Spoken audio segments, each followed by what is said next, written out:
তুই ছোটি ভাই যতদিন না নিজেকে শোধরাচ্ছিস ততদিন এই ক্লাবের মধ্যে পা রাখবি না, আমি বলে দিলাম। যাবে না আমাদের মনে হচ্ছে আমার কিন্তু দাদু বেরো তুই। কি করে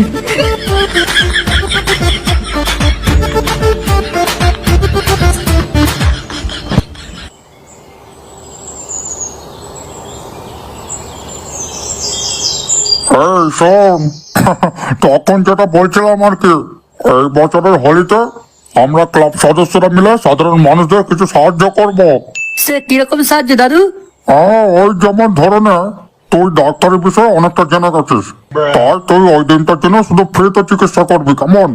আমি এদিকে ফ্রিতে মিষ্টি বেলাবো, গোবরা আর পচা এরা দুজন মিলে ধরাধরি করে মানুষকে বস্ত্র বিতরণ করবে। সাধু সাধু, তোমার এই সিদ্ধান্তে আমার কোনো আপত্তি নেই দাদু। একদমই তাই, আর সে আমার একদম 100% মত আছে দাদু।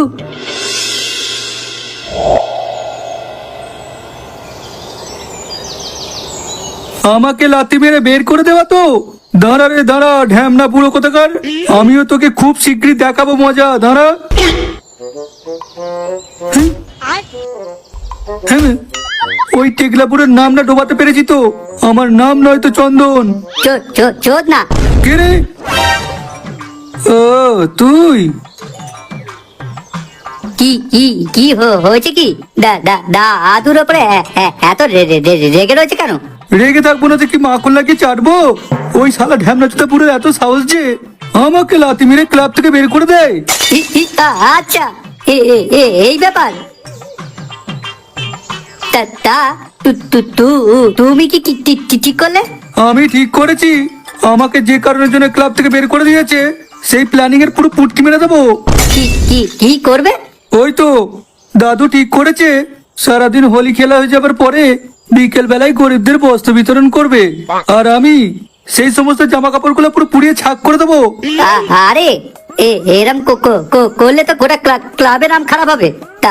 তাতে করে আমরা, তারপর তুমি, আমরা কেউই সারা জীবন ক্লাবের মুখ দেখতে পাবো না। এতে করে আমাদের সকলের আড্ডা মারা বন্ধ হয়ে যাবে। তাহলে কি করব প্রতিশোধ নেওয়ার জন্য?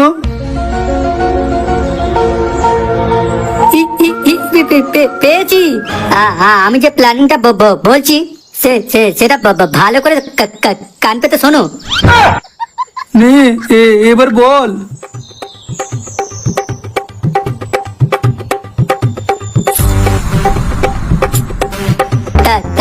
তারপর ওদের আর দেখে কে? সাব্বাস সাব্বাস, এবার দেখ ওদের এবার কিরকম হাঁড়ি ঢাল করে ছাড়ি।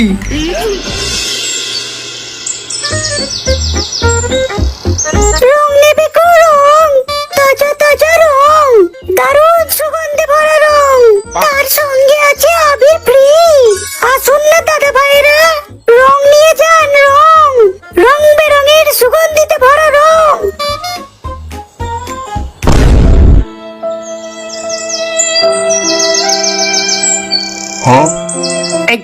বৌদি, তুমি কাঁদছো কেন?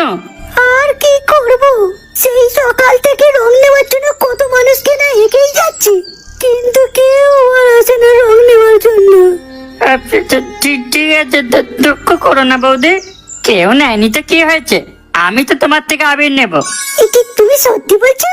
হ্যাঁ, একেবারে 4-5 রকমের আবির চাই। হয়ে যাবে, হয়ে যাবে। কোন রংটা নেবে তুমি শুধু বলো। এই দিকে দেখো, নিচেতে কত রকমের আবির সাজানো রয়েছে। আমি নেব লাল, তার সঙ্গে গোলাপি, সবুজ, হলুদ আর কালো। ও মা, কালো আবির আবার হয় নাকি? কেন হবে না? আর তাছাড়া তুমি তো বললে তোমার কাছে বেশ ভালো ভালো আবির রং রয়েছে, আবার তার সঙ্গে জোরে জোরে হেঁকে বলছো এই যে আবির ফ্রি দিচ্ছ, তাহলে এতগুলো আবিরের সঙ্গে কালোটা কেন রাখুনি?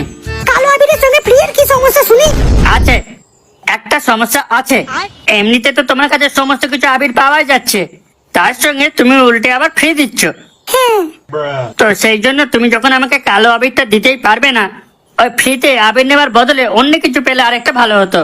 এটা আবার কি ধরনের যুক্তি শুনি? ফ্রি এর আবিরের বদলে অন্য কিছু পাওয়া যেত, মানেটা কি? না, মালটাকে একবার জিজ্ঞাসা করে দেখি। অন্য কিছু বলতে তুমি কিসের কথা বলছো? বলবো? তুমি কিছু মনে করবে না তো? রাস্তা দিয়ে আসা যাওয়া মানুষের কথা যদি কিছু মনে করতাম তাহলে আর ব্যবসা করা হতো না, তাই তুমি নিঃসন্দেহে বলতে পারো। আমি যদি এই মুহূর্তে মুখ দিয়ে কিছু বলে দিই তাহলে কিন্তু সেটা তোমাকে করতেই হবে। তাই তুমি এবার ঠিক করো, আমি বলবো কি বলবো না। কারণ এই বলাবলির মধ্যেই তোমার দোকানের বেশ কয়েকটা আবির বিক্রি হয়ে যাবে। তার মানে সকাল থেকে তোমার যে সেলটা হচ্ছিল না সেইটা আমার বলা এবং করার মধ্যে হয়ে যাবে। আরে তুমি বলো, করো, ধরো, মারো, যা খুশি করো, আমার কোনো কিছুতে আপত্তি নেই। তাহলে তো কোনো কথাই হবে না, ডাইরেক্ট করবো।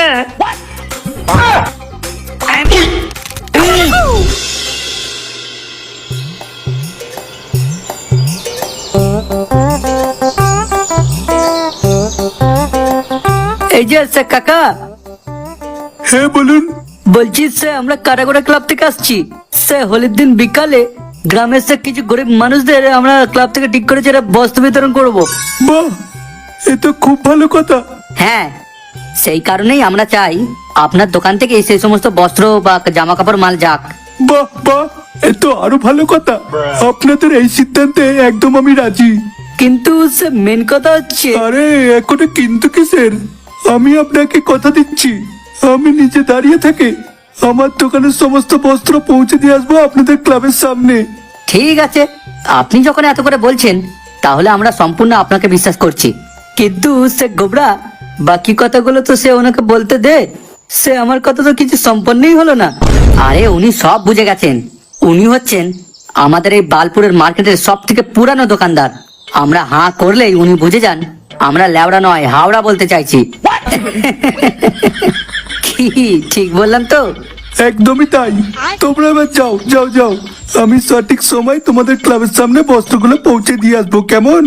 ঠিক আছে চল। হ্যাঁ সে এলাম। হ্যাঁ।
কে?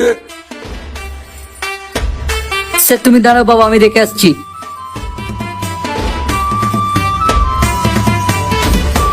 এই সে কে রে?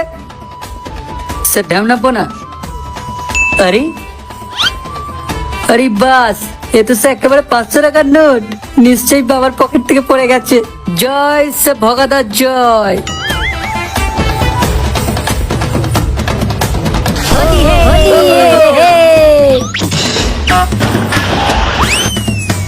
এ বাবা, সে একটু আগে বাস আবার মেখে চান করলাম, আবার আমাকে রঙে চুবিয়ে দিল। দাঁড়া যাচ্ছে শুয়ারে বাচ্চা, তোদের সে পরে এখন শাটার কাট খুলবো।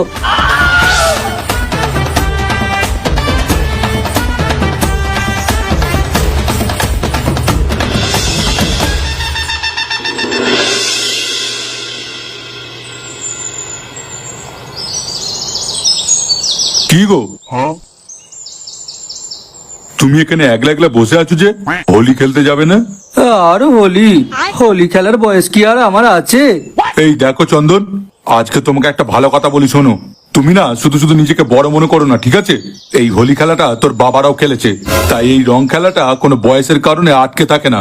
শালা, আমি তোর জন্ম হতে দেখেছি রে, অথচ আমি এই বয়সে এসে নিজে দাঁড়িয়ে থেকে এখনো রং খেলছি। সে তোমার ঘরে এখনো পড়তে উঠলে উঠছে, তাই তুমি খেলছো তো খেলো। এখানে শুধু শুধু আমাকে নিয়ে কেন টানাটানি করছো? খুব তাড়াতাড়ি তোর মরণ আছে রে চন্দন।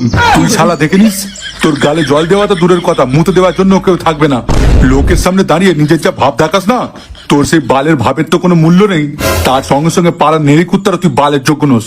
এই দেখো জাম্বু, তোমায় চুপ! কিন্তু আর একটা কথা বলে এক্ষুনি গলা ধাক্কা দিয়ে বের করে দেবো। শালা কপাল করে একটা ঘিরে চুদা আমার শালা পেয়েছি। সেই যে ঘরে এসে উঠেছে, এখনো পর্যন্ত ঘাট থেকে নামার নাম নেই। শালা অপয় চোদা ইঁটুলি চুদি মাল। হ্যাঁ, মুখ দেখলে দিনটা খারাপ যায়।